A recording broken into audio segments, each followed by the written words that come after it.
చెయ్యి పట్టాలని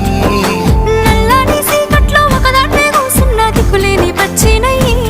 బావా నువ్వెప్పుడొస్తావని ఏళ్ళైపోతుంది పిల్ల ఎన్నెలొచ్చింది మన బతుకులా ఏలైపోతుంది పిల్ల ఏలు వట్టంగా వస్తున్నాగా ఇన్నాళ్ళ ఎడబాటు ఎడవాసిపోతుందిలే ఈ సీనయ్య గుంటున్నదే సినదారా నీ కోసము ఈ దూరాన్ని చెరుపుతూ తీరాల కగిరింది అందాల ఈ మానవు